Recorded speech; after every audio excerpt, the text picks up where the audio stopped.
February 1943.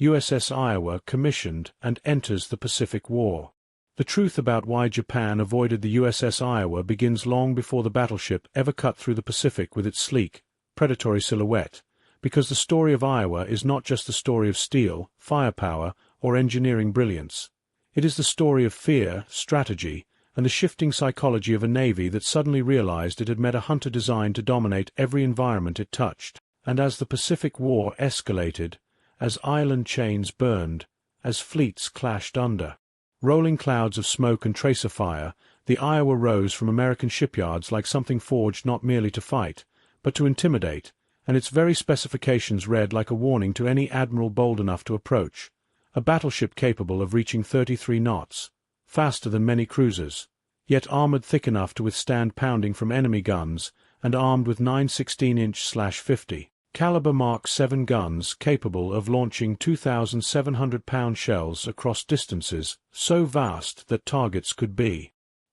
hit even before they visually registered on the horizon. And when Japanese intelligence first intercepted reports of Iowa's sea trials, their analysts dismissed them as American exaggeration, propaganda meant to bluff morale into existence, because no battleship had ever achieved such a balance of speed and destructive power. But then came the reconnaissance photos. Sleek hull, elongated bow, 4 massive engines capable of producing 212,000 horsepower, and the Japanese Naval General Staff fell into a tense silence as they realized this vessel was not an evolution of battleship warfare. It was a new species entirely, designed to punch through enemy worlds and vanish before counterfire could even track its wake. And by the time the Iowa joined the Pacific Fleet, word had already spread through Japanese destroyer crews, cruiser officers, and even submarine captains. Avoid this ship unless there is no other choice, because what frightened them was not just the guns, nor the speed, nor the armor.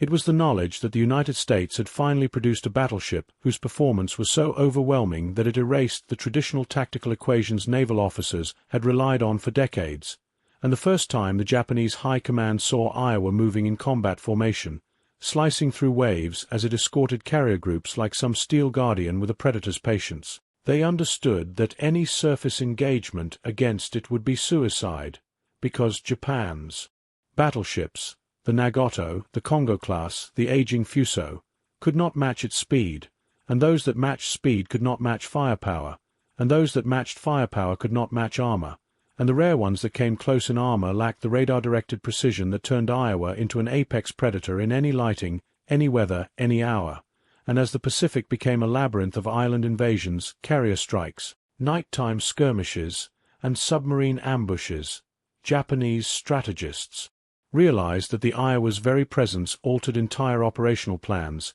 forcing fleets to divert hundreds of miles to avoid crossing paths with a ship that seemed to rewrite the laws of naval warfare. And the Iowa's legend grew even before it fired its guns in major engagements, because in wartime, rumor is as powerful as reality. And American pilots returning from sorties spoke of the battleship with almost mythic admiration, describing how it outran destroyers racing at flank speed, how its radar picked up enemy threats farther than any Japanese system could, how its tracking solutions allowed its guns to lock onto aircraft, submarines, surface ships, and even distant coastal positions with terrifying accuracy, and stories circulated about Iowa's crew, men hardened by training, relentless in discipline, capable of loading massive shells with speed and synchronization so perfect that Japanese observers later wrote, "The Americans have turned their battleship into a machine that never tires, never slows, never hesitates." And at sea, hesitation was death.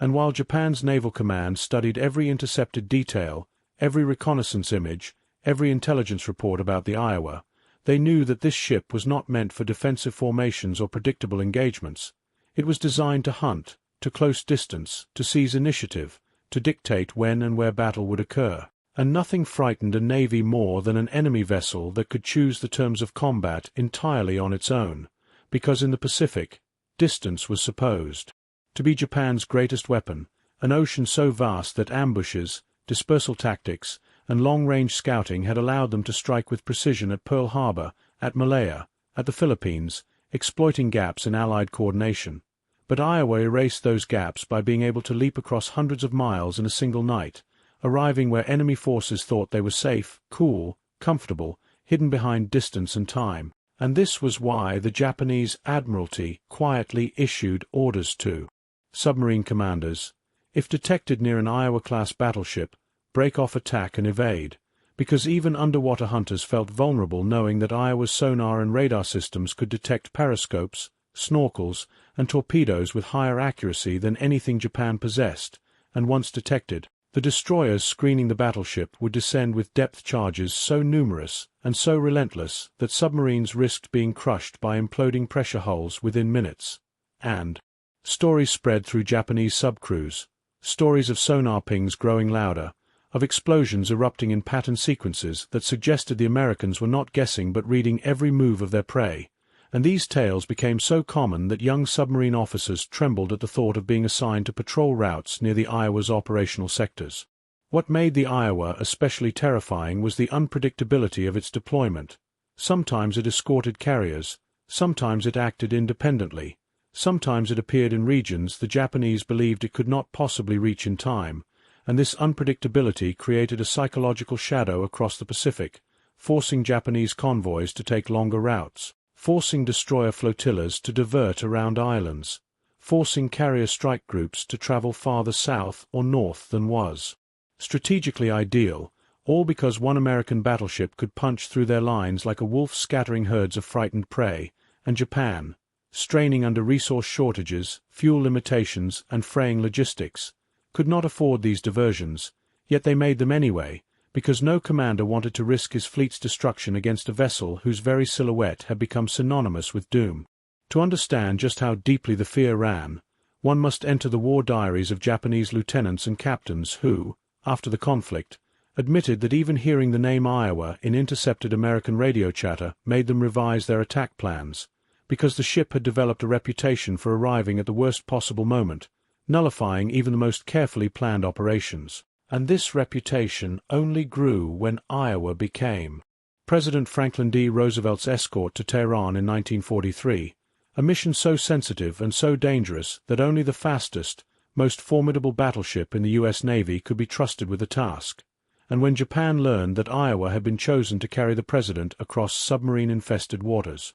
The message could not have been clearer. This battleship was not just a war machine. It was a strategic asset, a floating fortress considered unbeatable even by the Americans who built her. By late 1943, Japanese officers began describing the Iowa not in technical terms but in emotional ones. The Black Hunter, the Storm Ship, the Steel Phantom, because on the rare occasions when Japanese reconnaissance planes spotted the Iowa from a distance, the silhouette seemed impossibly large, the bow slicing water so cleanly it left almost no wake, a sign of hydrodynamic mastery that Japanese engineers begrudgingly admired yet feared, and these sightings always triggered operational retreats. Destroyers reversed course, cruisers changed bearings, and carriers repositioned their screens to avoid even the possibility of interception, because Japan could not afford to lose capital ships, not when American shipyards were outproducing them at a rate so overwhelming that every Japanese loss tilted the strategic balance further toward inevitable defeat. The true tipping point came in the great naval battles of 1944, the Philippine Sea, Leyte Gulf, where radar-directed American gunnery and overwhelming air superiority made it clear that Japan no longer controlled daylight, nightfall, or even the sea beneath their own hulls, and during these battles, whenever the Iowa fired her 16-inch guns, Japanese lookouts described the sight as a mountain erupting, with shock waves traveling across the water like invisible fists, and even when shells missed their targets by wide margins, the geysers of water exploding upward were so vast that Japanese destroyers were rocked violently before they even understood where the salvo had originated. But no moment cemented Iowa's myth more than her duel against the Japanese battleship Congo-class escorts during escort operations. Rumored engagements where Iowa's radar detected fast-moving enemy contacts at ranges Japan could not match, forcing enemy vessels to flee into the night like hunters suddenly realizing they had become prey, and though no direct battleship-on-battleship clash ever materialized, the mere fact that Japanese captains refused to close the distance spoke volumes. They knew their ships could not withstand the devastating combination of speed, armor, accuracy, and firepower the Iowa projected, and every tactical manual, every war game, every simulation produced by Japanese naval staff reached the same conclusion: do not engage. By the time 1945 approached, Japan's navy was no longer a force, only fragments of one, shattered by attrition, cut off by fuel shortages, and terrorized by American naval dominance. And when the Iowa escorted fast carrier task forces across the Philippine Sea, across Iwo Jima, across Okinawa, she was not merely protecting the carriers. She was shaping the psychological terrain of the war. Her presence alone enough to scatter enemy fleets before they even made contact. And as the Pacific War spiraled into its final, desperate phase, the legend of the USS Iowa grew far beyond the reach of any official intelligence briefing, becoming instead a whispered presence among Japanese sailors who had survived earlier engagements, men who had watched entire formations vanish under American shelling, or who had heard the distant thunder of Iowa's 16-inch guns echoing across hundreds of miles of open water, a sound so deep and so metallic that it vibrated through the hulls of nearby ships like the growl of some ancient steel leviathan rising from the depths. And these stories traveled faster than orders, faster than radio signals, passed from destroyer decks to carrier corridors, from submarine bunks to coastal command posts, until even men who had never seen the battleship began describing it with the kind of fearful respect usually reserved for storms or natural disasters, because Iowa represented something Japan could not produce, could not counter, and could no longer deny: the sheer industrial, mechanical, and strategic force of a nation that had awakened fully, economically, militarily, emotionally, to wage total war across the Pacific. For Japanese sailors, the fear was not simply that the Iowa was powerful. It was that the Americans were now building ships like her as a matter of routine, and the moment this realization took hold, every encounter with U.S. naval forces became a confrontation with inevitability, because whereas Japan's great warships were handcrafted masterpieces, beautiful but slow to build, reliant on dwindling resources, America built its warships like factories built automobiles, on assembly lines that never stopped, day or night. And Iowa, though a masterpiece of engineering, symbolized the terrifying scale of American wartime production. If one Iowa fell, two more would rise. If a Japanese cruiser challenged her, it would be erased. If a Japanese battleship dared approach, it would be hunted across open water until it was torn apart by radar-guided salvos. But the most frightening reality for Japan, the one that settled deep into the minds of admirals and midshipmen alike, was that the Iowa was not even the center of American naval power, not the heart of the U.S. Pacific strategy, but merely one piece of a vast machine whose true strength came from aircraft carriers, submarines, logistics networks, and radar-guided coordination. And yet even as just one piece, Iowa distorted entire Japanese strategies because her capabilities forced enemy commanders to reconsider every decision. Should they attack Allied convoys? Should they defend the Philippines? Should they send cruisers to escort troop ships? Should they risk a sortie to intercept American landings? Every question returned to the same unavoidable fear. What if the Iowa is there? And this fear paralyzed initiative, because no operation seemed feasible if a single American battleship could appear unexpectedly and tear through the formation before Japan had time to react. Iowa's firepower itself became a kind of mythology among Japanese observers,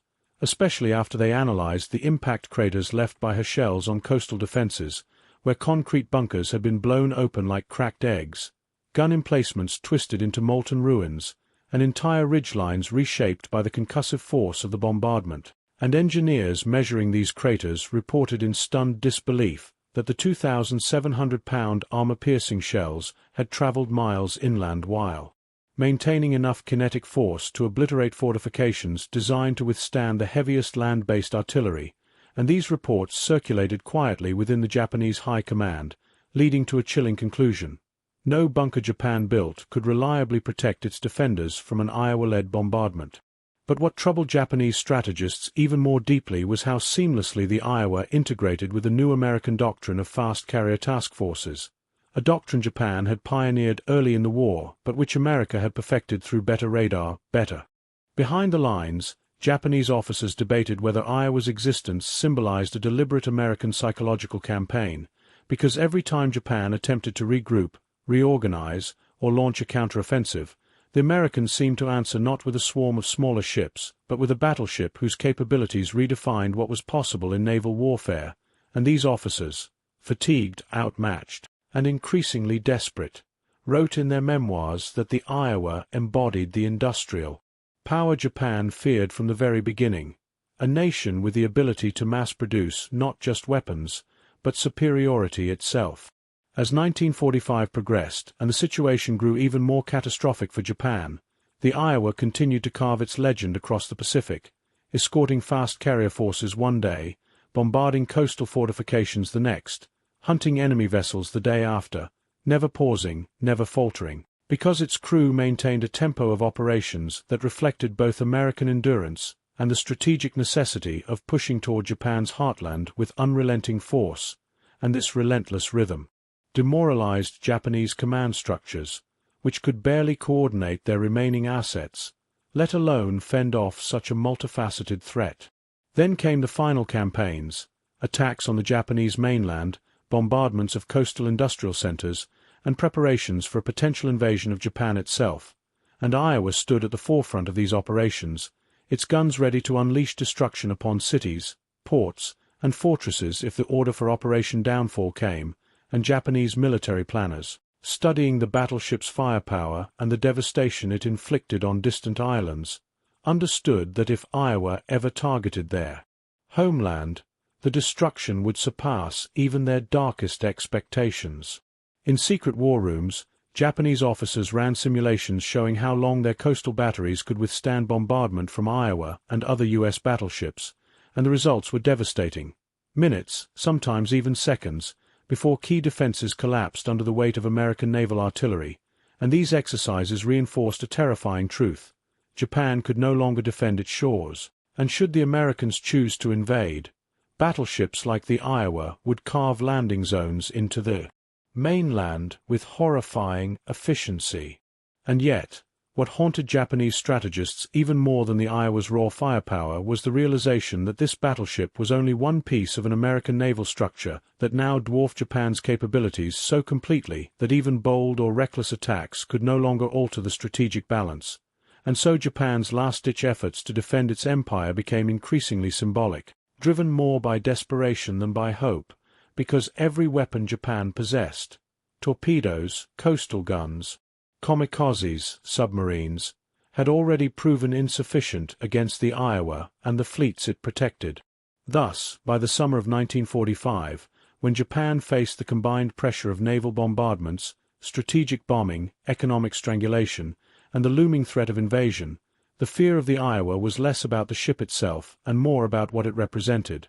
the culmination of American industrial might, technological innovation, and strategic dominance, all embodied in a single vessel that Japan had never been able to confront directly, never been able to challenge meaningfully, and never been able to defeat. And as Japan's defensive perimeter contracted further, shrinking from a vast Pacific empire into a tight ring around the home islands themselves, the shadow of the USS Iowa loomed larger with each passing month, because now, more than ever, Japanese commanders understood that any attempt to preserve what remained of their fleet would require avoiding direct confrontation with a battleship capable of outrunning pursuit, outgunning any challenger, and outlasting every threat hurled its way. And, in these final chapters of the war, the Iowa's role became increasingly intertwined with the psychological unraveling of Japan's strategic hopes, for wherever the battleship sailed, it brought with it the certainty of American dominance, and Japanese sailors spoke in hushed tones of how Iowa could cross thousands of miles in days,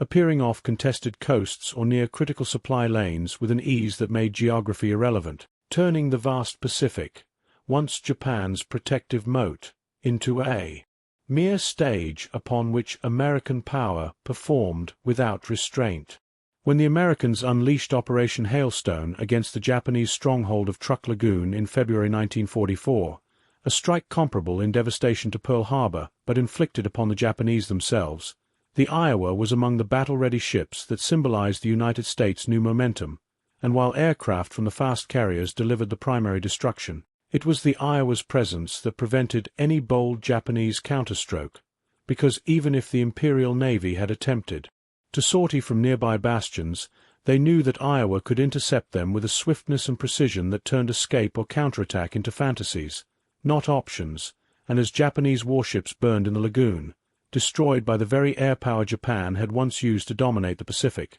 the realization dawned upon survivors that the Americans were now wielding a more sophisticated, more lethal version of the doctrine Japan had pioneered, supported by a battleship that nullified any hope of contesting the seas. Later, as the Americans pressed toward the Philippines, launching the largest naval engagement in history, the Battle of Leyte Gulf, Japan made a final, desperate bid to break the encirclement, throwing every remaining battleship, cruiser, destroyer, and aircraft into a sprawling, multi-pronged assault, and though the Iowa did not engage in a classic battleship duel during this immense operation, it nevertheless played a pivotal role as part of the naval screen protecting the U.S. fast carriers. And this alone was enough to alter Japanese strategy, because Admiral Takeo Kurita, leading the center force of powerful battleships and cruisers, repeatedly shifted his approach upon receiving reports, accurate or not, that the Iowa might be guarding the American carriers, and the mere rumor that Iowa stood between Kurita and his objective caused hesitation in a moment when hesitation meant failure.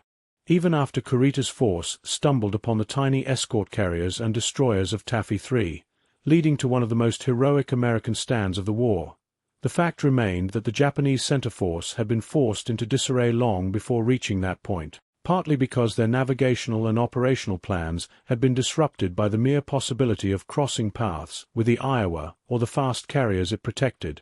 and Japanese officers later admitted that a single Iowa-class battleship complicated the planning of an entire fleet, a confession that revealed just how deeply the Americans had embedded fear into Japan's naval decision-making. But the Iowa's most significant contribution during these battles was not a thunderous duel with enemy ships. It was the creation of an invisible barrier, a psychological front line that prevented Japanese admirals from executing bold maneuvers, because none dared risk losing their few remaining heavy vessels in a suicidal clash with a ship whose radar, speed, and firepower ensured that no Japanese task force could predict the outcome or dictate the terms of engagement. And so the Japanese fleet, even when desperate, even when commanded by some of the Empire's sharpest minds, found itself paralyzed whenever intelligence suggested that the Iowa might be present. By early 1945, after months of catastrophic losses and the near destruction of the Imperial Navy, Japan's naval leaders shifted their focus from fleet engagements to coastal defense, planning for an apocalyptic final stand against the American invasion they believed was imminent, and in war rooms across Tokyo, officers pored over maps showing where the Americans might land,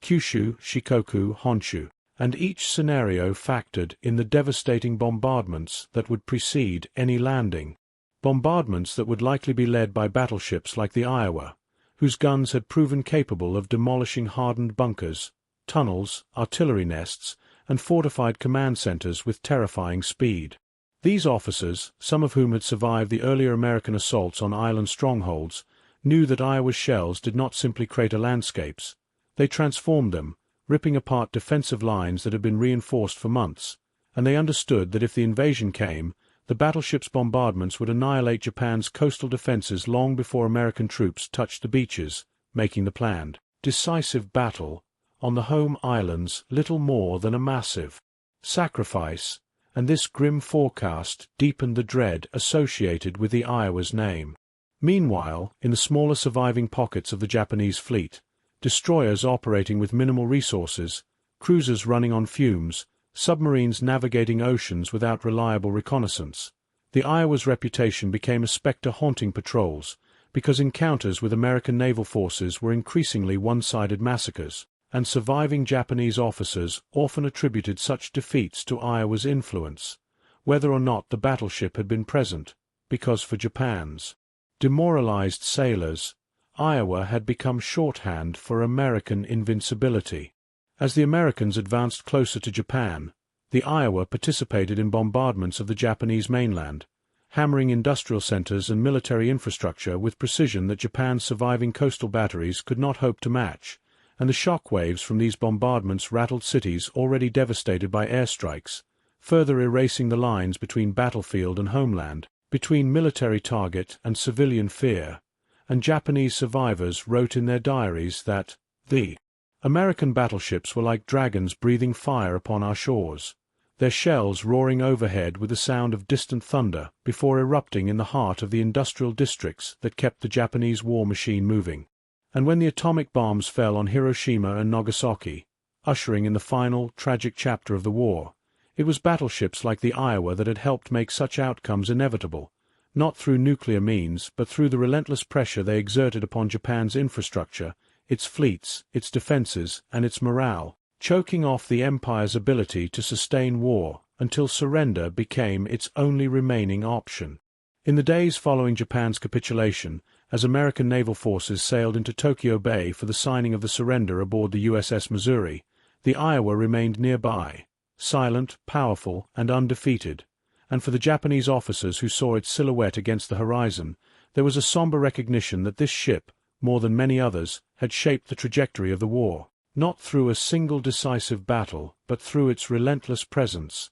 its psychological force, and the unspoken threat it carried wherever it sailed. And as the USS Iowa stood watch in the waters near Japan after the surrender, its steel hull reflecting the dim light of a nation brought to its knees, the battleship carried with it not the roar of war any more but the heavy, echoing silence that follows absolute victory, a silence that settled over the Pacific like a blanket of unresolved memories, because even though the guns were quiet, the stories of fear, resolve, and domination remained carved into the minds of every Japanese sailor who had survived the conflict, and in the months that followed, as American occupation forces began restructuring the shattered nation, Japanese naval officers and historians alike found themselves revisiting the war, analyzing every battle, every decision, every miscalculation, and every instance in which the presence, or rumored presence, of the Iowa had altered the course of strategy, for in hindsight, it became clear that the battleship's significance extended far beyond its physical might or its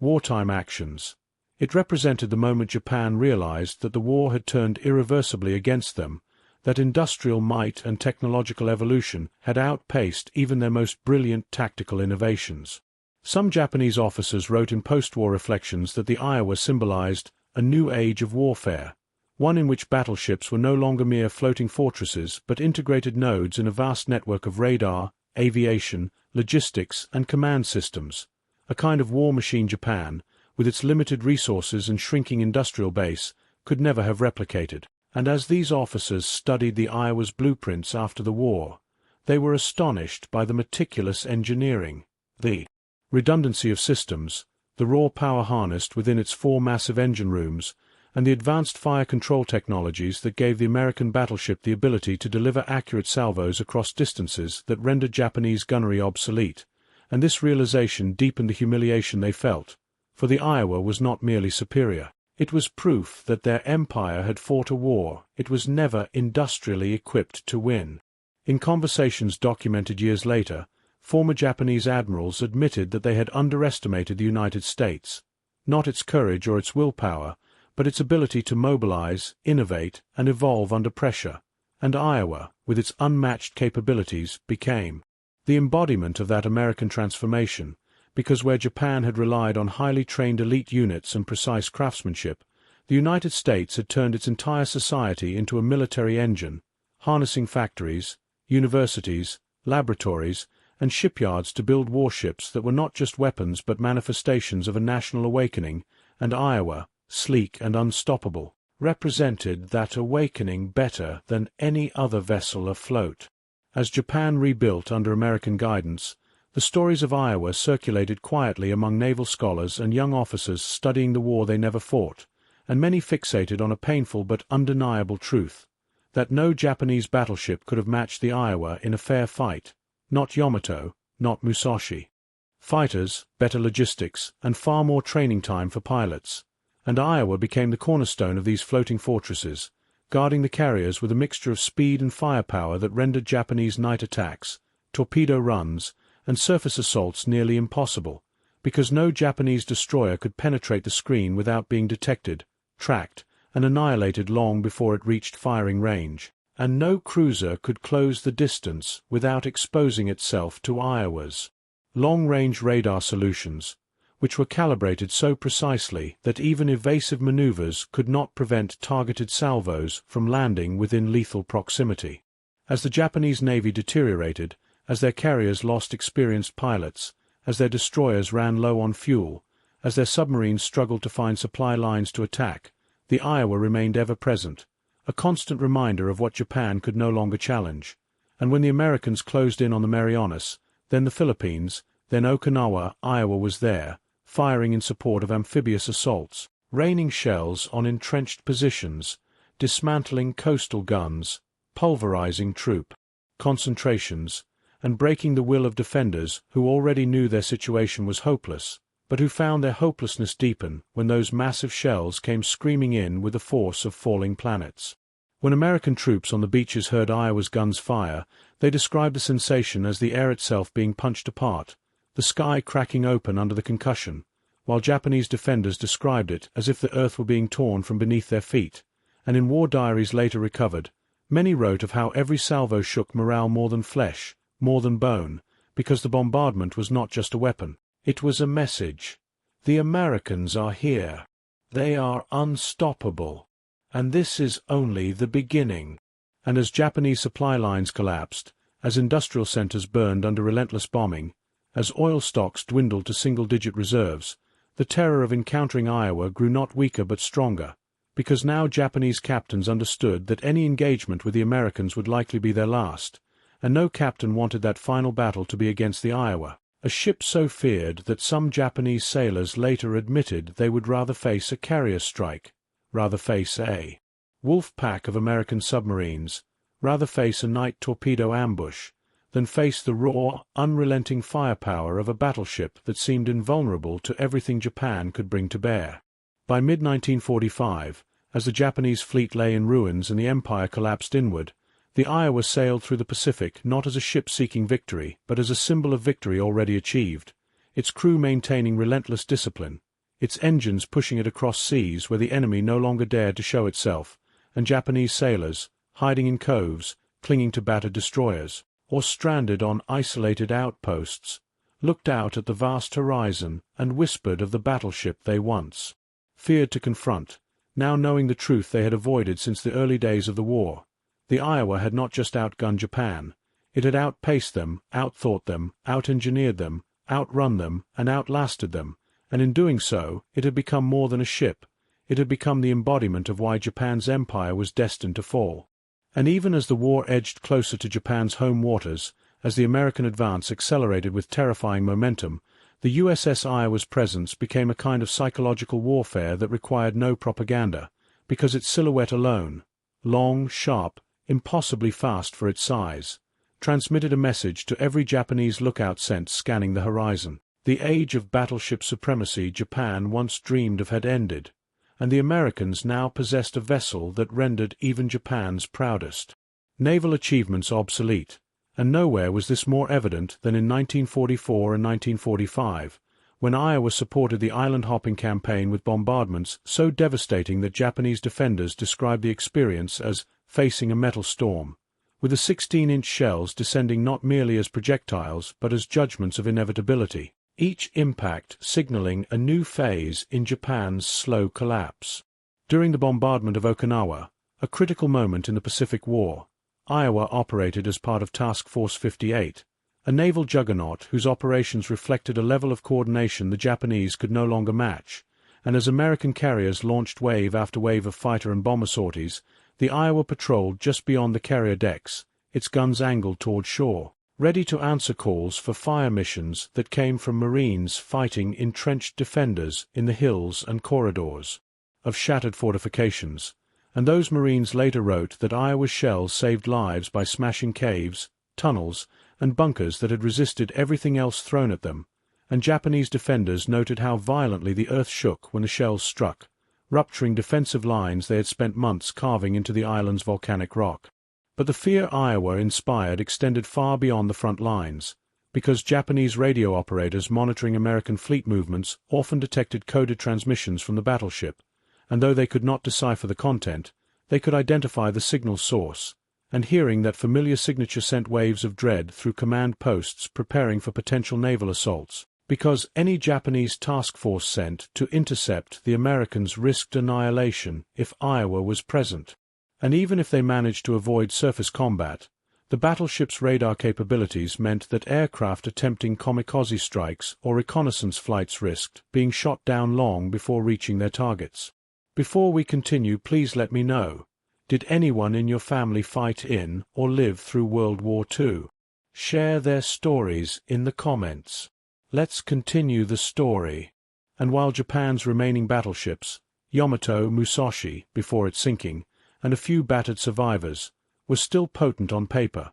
the truth was they could not engage the Iowa without exposing themselves to overwhelming threats from American carriers, submarines, and screening destroyers. And Japanese strategists painfully understood that even if Yamato could theoretically challenge Iowa in a duel of gun calibers and armor, such a duel would never occur in isolation because the Americans controlled the skies, the seas, and the radar picture, meaning Yamato would be struck down long before Iowa ever needed to fire a shot.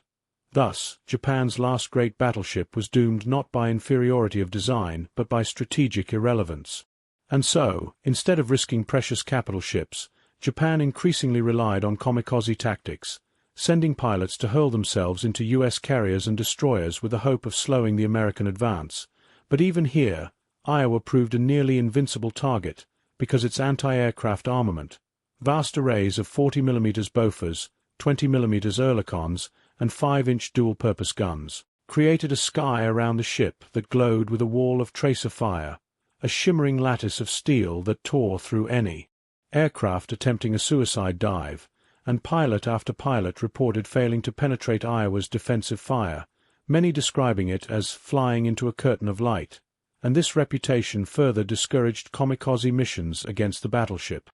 Not any warship in Japan's vaunted fleet, because even though those giants boasted larger guns and thicker armor, they were burdened by slower speeds, weaker radar, inferior fire control systems, and a doctrine that had been rendered obsolete long before the final decisive months of the war. And thus, the battleship Japan once imagined would secure its dominance, Yamato, had instead become a tragic symbol of wasted potential, while Iowa had become the symbol of modernization and adaptability. But the legacy of Iowa extended beyond simple comparison, because Japanese survivors also remembered the emotional shock the ship delivered when it appeared on the horizon, a shock that came not from its guns but from the crushing weight of inevitability that accompanied it, a realization that the Americans were now approaching warfare with a precision and scale Japan could not counter, and for many sailors, the moment they saw Iowa for the first time, whether through binoculars or from the deck of a battered destroyer, they felt not anger or bravado but a sinking sense of dread, the knowledge that they were facing an adversary who had not only outbuilt and outgunned them but had outstripped them intellectually and strategically. Years later, as Japan adopted a new constitution and dissolved its imperial navy, the lessons of the Iowa continued to influence the country's defense perspectives, shaping its understanding of maritime power, technological parity, and strategic flexibility, and former officers became educators, teaching young cadets that the failure to innovate had doomed Japan long before the final battles, that the refusal to adapt to new forms of warfare, carrier dominance, radar integration, rapid logistics, fast battleships, had transformed a nation once feared for its daring into a relic overtaken by a newer, more efficient war machine, and Iowa, often used as a case study, served as the clearest example of that transformation. Even in post-war American documentation, analysts noted the psychological effect Iowa had on Japanese commanders during the war, referring to it as strategic intimidation through presence, a concept that modern generals continue to study as an example of how a single asset, when properly designed and deployed, can shift the morale and behavior of an entire enemy force without firing a shot. And this phenomenon only cemented the Iowa's place not just in naval history, but in the mental landscape of those who had once viewed it as an unstoppable force. And though the battleship era faded in the decades that followed, replaced by missiles, jets, and digital warfare, the Iowa-class ships remained symbols of a period when naval power was expressed through steel giants that roamed the oceans like kings, and Japanese military historians often remarked that if Japan had possessed even one ship with capabilities comparable to Iowa, speed, radar, survivability, long-range killing power. The entire Pacific War might have looked different, though even then, they acknowledged that such a vessel was beyond Japan's industrial reach. Today, the Iowa rests as a museum ship, visited by thousands each year, a relic of a war that reshaped the world, and yet, for those Japanese survivors who lived through the Pacific conflict, the memory of its silhouette still stirs something deep within, a mixture of awe, fear, and respect, because they remember the transmissions warning them to avoid the Iowa, the intelligence briefings that mapped its movements, the whispered conversations aboard destroyers and cruisers, all of which pointed to the same conclusion, that in the vast arena of the Pacific, where countless ships battled for supremacy, the USS Iowa stood apart as a force that Japan simply could not challenge, a battleship built at the exact moment when America needed a symbol of its rising strength, and Japan, already strained by the weight of a war it could no longer sustain, saw in that ship a reflection of its defeat long before the war officially ended. And as Japan slowly rebuilt from the ashes of defeat, many former sailors found themselves haunted not only by the memories of battle, but by the silent pressure of the nights when rumors of the Iowa's approach sent shivers through entire divisions, because fear in war is not always born from explosions or gunfire. Sometimes it comes from the whisper of possibility. The mere idea that somewhere in the vast ocean lurks a ship capable of turning the tide of battle in a single broadside.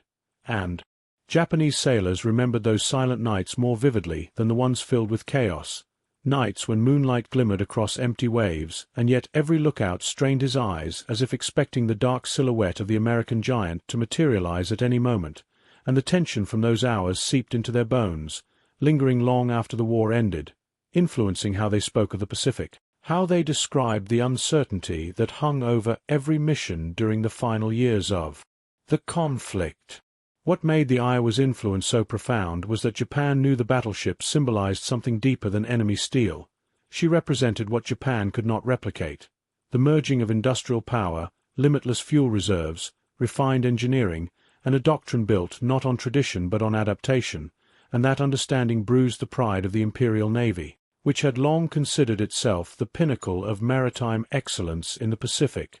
But in the light of defeat, Japanese officers began writing uncomfortable truths in journals they would never have dared keep during the war, acknowledging that even before Midway, the cracks in their naval strategy had already formed, cracks that widened into fractures when ships like the Iowa arrived, embodying the qualities Japan lacked: sustained speed, superior radar systems, long-range logistical support, and armored resilience tested not in peacetime demonstrations but in real, relentless combat. To many Japanese sailors, the most painful realization was that Iowa did not even need to fire her guns to dominate them.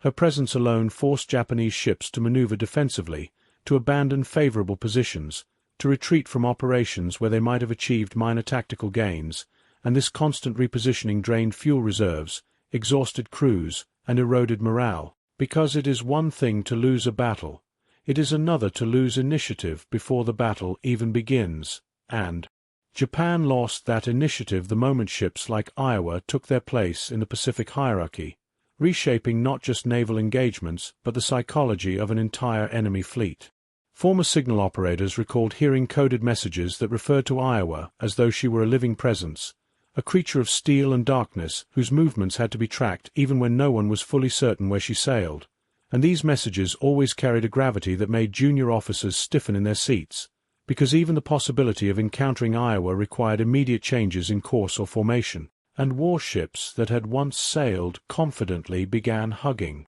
coastlines, hiding behind storms, or dispersing into smaller groups that sacrificed firepower for survivability. And this transformation in Japanese naval behavior, born of fear, not strategy, further hampered their ability to mount organized resistance during the final years of the war. If you already watched till this part, so please comment below your city name. Let's continue the story. In the post-war years, as Japan transitioned to a peaceful nation under American guidance, naval academies became quiet halls of reflection, filled with young students studying maps and diagrams of battles they had never witnessed, and among these young cadets, the legend of the Iowa grew not as a story of humiliation but as one of respect, a symbol of what modern naval warfare required: speed, flexibility, adaptation, and above all, the industrial might to sustain prolonged, intense conflict. And many instructors, themselves veterans of the war, taught their students that Iowa was proof that naval supremacy was not simply about building a powerful ship. It was about building the world that could support such a ship, an ecosystem of logistics, training, technology, and manpower that Japan never possessed in sufficient quantity. Meanwhile, across the ocean, American naval officers who had served aboard the Iowa spoke of their wartime experiences with a mixture of pride and reverence, recounting how the ship moved with surprising elegance for something so massive, how her engines hummed with a steady, reassuring rhythm even in the worst seas, and how her crew trusted the battleship almost as though she were a sentient guardian, a protector that carried them through storms, battles, and long nights where danger lurked. Unseen, and these memories forged an emotional bond between crew and vessel that endured long after the war ended, with many sailors returning to visit Iowa decades later as she lay preserved as a museum, touching her hull with the same familiarity one reserves for an old friend. As American visitors walked her decks in the decades after the war, they often marveled at the scale of the ship, at the massive turrets that once hurled 2,700-pound shells across the horizon, at the thick, angled armor designed to shrug off some of the deadliest projectiles ever built. But what the tourists could not see were the invisible scars left behind by the tension of war, the whispered fears of Japanese crews, the hurried plotting of American officers, the frantic evasive maneuvers of destroyers that dared not face her head-on, and the countless hours Iowa spent patrolling waters where enemy contact could occur at any moment. And in this quiet post-war existence, the battleship carried not only the legacy of victory but the emotional residue of every life she had touched, both American and Japanese. Yet the Pacific still carries memories, and even in modern naval circles, discussions of World War II often return to the question of what might have happened if Iowa had faced Yamato in a direct duel, a hypothetical clash of titans that naval historians love to debate. But for the Japanese sailors who lived through the war, such debates are irrelevant, because they knew, from experience not theory, that Iowa's true weapon was not her guns. It was her speed, her systems, her doctrine, her psychological dominance, and the strategic machine behind her, and that combination made any duel unnecessary. She had already won before the shells were ever loaded. Even as Japan evolved into a peaceful nation with a new maritime force dedicated to defense, not conquest, the lessons of the Iowa endured, shaping doctrines that emphasized technology, coordination, and precision over brute force, because the war had taught Japan that even the mightiest ship cannot stand without the industrial and strategic foundations that support it, and thus, the Iowa lived on not just as an American artifact, but as a cautionary symbol, a reminder that war rewards those who adapt and punishes those who cling to old doctrines, and Japan's modern sailors grew up studying the vessel that once dominated their predecessors' fears. And while Iowa now rests quietly, her engines cold, her guns silent, her decks open to visitors who stroll beneath the sunlit sky unaware of the terror she once inspired, the Pacific still whispers her story through the waves that lap against her hull, waves that once carried the echoes of war, and for those who listen, those who truly understand the weight of history, the message is unmistakable. Power in war is not only measured in steel, firepower, or armor, but in the ability to force the enemy to reshape its very way of thinking, and in that regard, the USS Iowa remains unmatched, a battleship whose presence alone could alter the course of fleets, and whose legacy still lingers in the minds of the men who once feared the silhouette that might appear over the horizon at dawn. And as the years drifted farther from the war, the men who had once served beneath the rising sun found themselves recounting not only the battles they fought, but the battles they avoided, and among those avoided confrontations, none carried the weight or shame quite like the encounters with the USS Iowa, because the silence of retreat often scars deeper than the noise of combat, and for many Japanese sailors, the memory of watching their ships turn away, changing course under orders that promised survival but tasted like surrender, was a burden they carried quietly into old age, a reminder of the moment they realized their once glorious navy no longer ruled the Pacific but instead maneuvered cautiously within it, trying desperately to survive a war already slipping beyond their ability to control. These men, now aged and frail in peaceful Japan, often gathered in small veteran circles where they shared stories few civilians could truly understand, and in these intimate conversations, the Iowa became a recurring ghost, an adversary they seldom saw but always feared, a symbol of the American naval supremacy that pressed down upon them like an invisible weight. One former destroyer commander recounted how, in late 1944, his ship received a radio warning that the Iowa had been spotted moving at high speed toward their operating zone, and the tension among his crew rose to such intensity that some sailors refused to speak, their silence reflecting a collective dread that no amount of training could mask, because deep down they understood that if the American battleship caught them in open water, they would not stand a chance. And though the Iowa never appeared on their horizon that night, the experience left a permanent imprint on their memories, a trauma born not of battle but of anticipation. In these gatherings, veterans confessed something few ever admitted publicly, that the fear of the Iowa was not solely due to its guns or armor, but because it represented the overwhelming scale of American industry, an industry capable of forging ships faster, larger, and more advanced than anything Japan could hope to match. And this realization, though unspoken during the war, gnawed at them with a quiet finality, because they understood that while Japan relied on elite pilots, highly trained crews, and meticulously crafted warships, the United States relied on factories, shipyards, assembly lines, and technological innovation, a machine that increased in strength the longer the war dragged on, and the Iowa was the living embodiment of that machine, an unstoppable creation of an industrial giant awakening from isolation and stepping into global dominance. As these Japanese veterans spoke, they often paused, searching for the right words to describe the psychological shift they experienced in the late stages of the war. One former gunnery officer explained that during the early months of the conflict, Japanese sailors viewed American warships with a mix of curiosity and superiority, believing firmly in the myth of their own invincibility, but as destroyers were sunk, cruisers crippled, and carriers turned into flaming ruins by the relentless American advance, that confidence eroded, and the moment they learned of the Iowa's operational capabilities, her unmatched speed, her precise radar-guided weapons, her ability to protect entire carrier groups, they realized that the Americans were fighting a different kind of war, one grounded not in tradition but in innovation, and the fear that followed was not simply fear of defeat but fear of irrelevance. Meanwhile, American veterans who had served aboard the Iowa gathered in reunions of their own. Men who had once stood on her vast steel decks, felt the vibration of her engines through their boots, and witnessed the horizon split open by the thunder of her guns. And though their memories carried pride rather than fear, they too spoke with a sense of awe,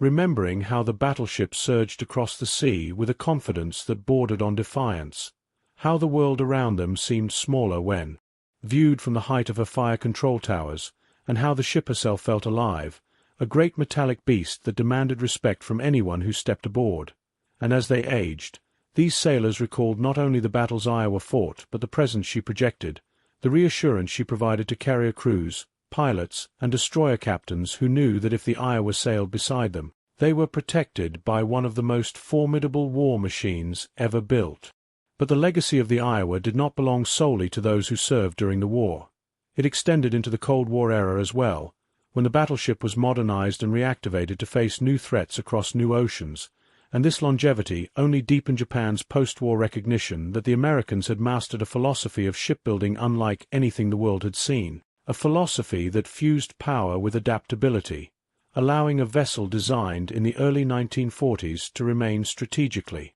relevant decades later, and Japanese naval planners, now building a self-defense force rather than an imperial navy, studied this philosophy closely, knowing that the mistakes their predecessors made, over-relying on elite skill, underestimating industrial scale, rejecting modernization, could not be repeated if Japan hoped to defend its shores in a rapidly evolving world. Among Japanese historians, the Iowa's legacy became a subject of academic debate, with some arguing that the battleship's psychological impact exceeded its tactical accomplishments, while others maintained that it was the perfect convergence of engineering and doctrine that made the Iowa so feared. But regardless of interpretation, they all agreed on one point. The Iowa represented a turning point in naval warfare, a symbol of the moment Japan realized it no longer controlled the narrative of the Pacific, and that the war had passed into American hands, not through a single battle, but through a combination of strategic foresight,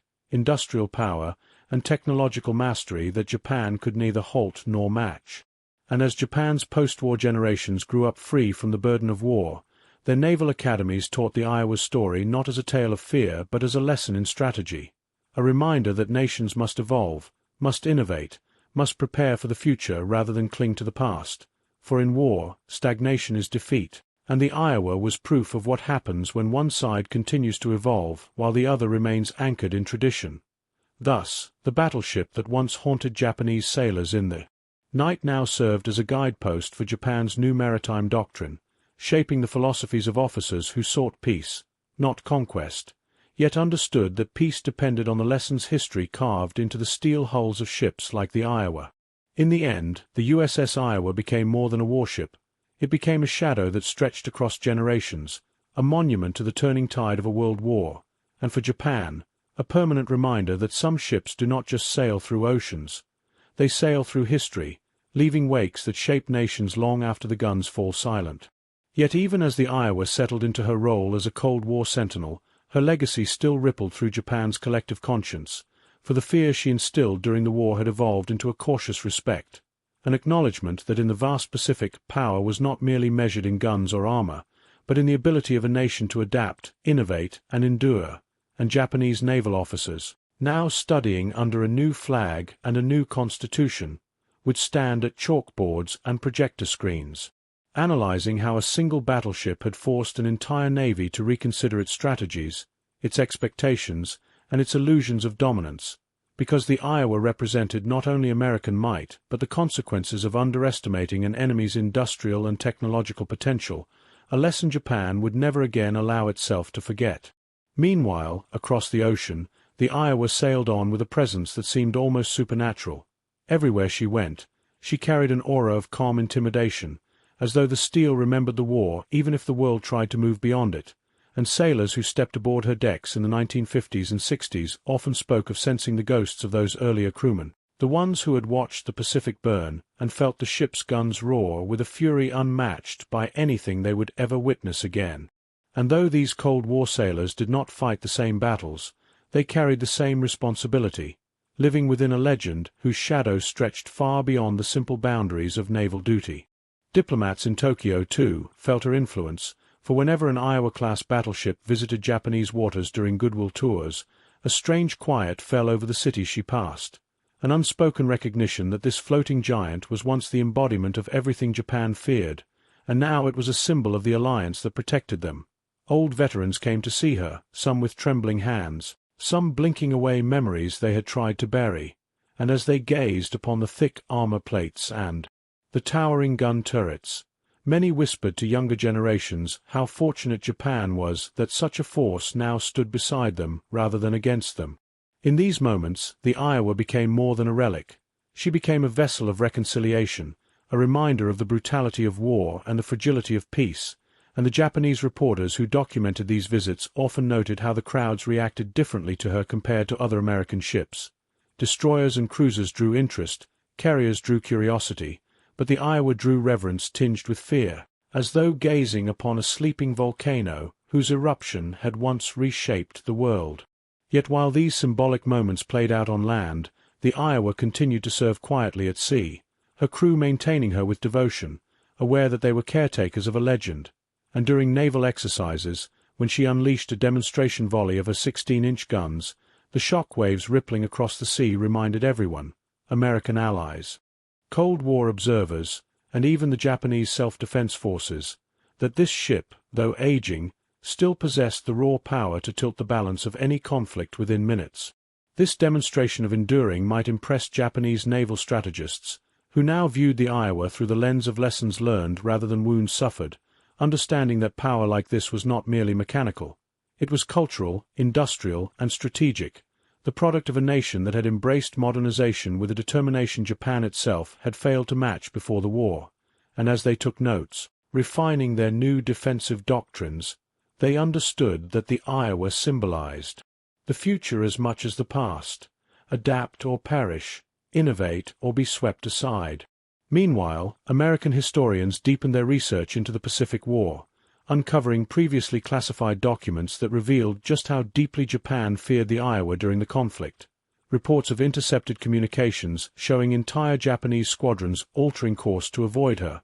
naval planners describing her guns as death from beyond the horizon, and submarine captains admitting that the risk of engaging her was so great that even a successful hit would not guarantee survival. And these revelations reignited public interest in the Iowa's legend, cementing her status as one of the most psychologically devastating weapons of the war. Yet the sailors aboard her did not carry themselves with arrogance. They understood that their ship's power came from the sacrifices of thousands of men who never returned from the Pacific, and during quiet nights at sea, when the ocean was calm and the stars cast silver reflections over the deck, they often reflected on what their predecessors endured, recognizing that the Iowa's fearsome reputation had been built not by steel alone but by courage, discipline, and an unbreakable will to protect the convoys, carriers, and nation that depended on them. And across the sea, in Japan, the memory of those same battles lingered like an afterimage,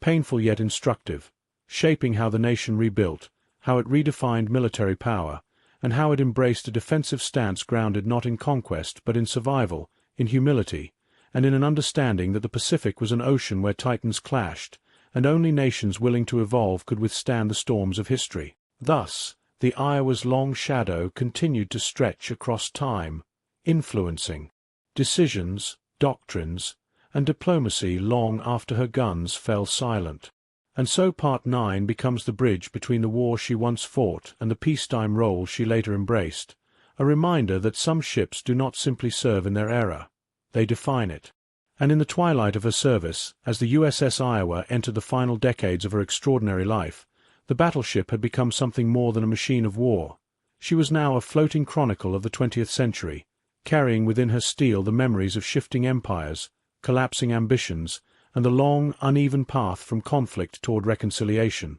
And as she sailed through her last missions, the sailors who walked her decks understood they were treading on history itself. Touching the rails gripped by men who had watched Japanese Zeros dive through smoke-filled skies, who had heard the thunder of kamikaze strikes in distant waters, who had felt the relentless pulse of combat in every bolt and plate beneath their boots. Yet the Iowa, still powerful after so many years, now served a world where the enemies had changed and the alliances had transformed, and perhaps nowhere was this transformation more profound than in Japan, where the ship that had once symbolized looming devastation now symbolized a partnership that anchored peace in the Pacific. Still, despite these new alliances, the memories never fully faded, especially among the elderly Japanese civilians who had lived through the war, and when news spread that the Iowa was approaching port for joint training operations or goodwill visits, many found themselves torn between curiosity, respect, and ghosts of a past buried yet not forgotten,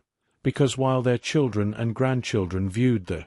battleship with fascination, an impressive relic from a war they knew only through textbooks and documentaries, the older generation felt their hearts tighten as they remembered the terror of air raids, the dread of hearing whispers about an unstoppable American war machine moving across the ocean, and the shame of watching Japan's once mighty fleet slowly shrink into silence under the growing thunder of American steel. Yet these same elders, now decades removed from those nights of fire and fear, found it difficult to hate the Iowa any more. They had lived long enough to understand that war shapes both sides, that soldiers fight because they are ordered to, that sailors aboard the Iowa and sailors aboard Japanese cruisers were all young men caught inside a storm created by leaders far above them, and as these veterans stood at Japanese harbors, leaning on canes, staring up at the towering grey hull with wrinkles around their eyes, many whispered prayers not of anger but of gratitude, that they lived long enough to see peace, long enough to see the ship they once feared now serve as a guardian of stability rather than a messenger of destruction. Meanwhile, in the United States, the Iowa's final active years were marked by a mixture of pride and melancholy among American sailors, historians, and communities who felt a connection to her legacy. She was a ship that represented the best of American engineering, the determination of a nation forged through hardship, and the sacrifices of those who never returned from distant seas, and her deactivation sparked an emotional response that rippled across veterans' halls, naval academies, and the families of crewmen who had once called her steel corridors home. Ceremonies were held on her deck, flags lowered with trembling hands, and sailors who had once manned her massive turrets stood silently as the ship that had carried them through storms and triumphs prepared to enter her final role, not as a battleship, but as a memorial. Yet even as she transitioned into a museum, the Iowa retained her aura, her presence, her invisible command over the imagination. School children touring her decks felt the weight of history press around them, their footsteps echoing where wartime crews once ran during general quarters, their eyes widening at the scale of her guns, and their young minds struggling to imagine a time when this giant had ruled the seas with such authority that entire navies shifted their strategies simply to avoid crossing her path, and guides, many of them veterans, shared stories that illuminated the humanity behind the metal, reminding visitors that the Iowa was not just a relic of destruction, but a reminder of the cost of freedom and the resilience of the men who faced the unimaginable. On certain evenings, long after the last visitor departed and the sun dipped behind the horizon, the Iowa rested in a silence so profound it seemed she was listening to the sea that had carried her through war and peace. And some said that if you stood alone on her deck at night, with the wind moving softly through the rigging, you could almost hear echoes of her past, the hum of her engines deep in your bones, the muffled shouts of sailors at battle stations, the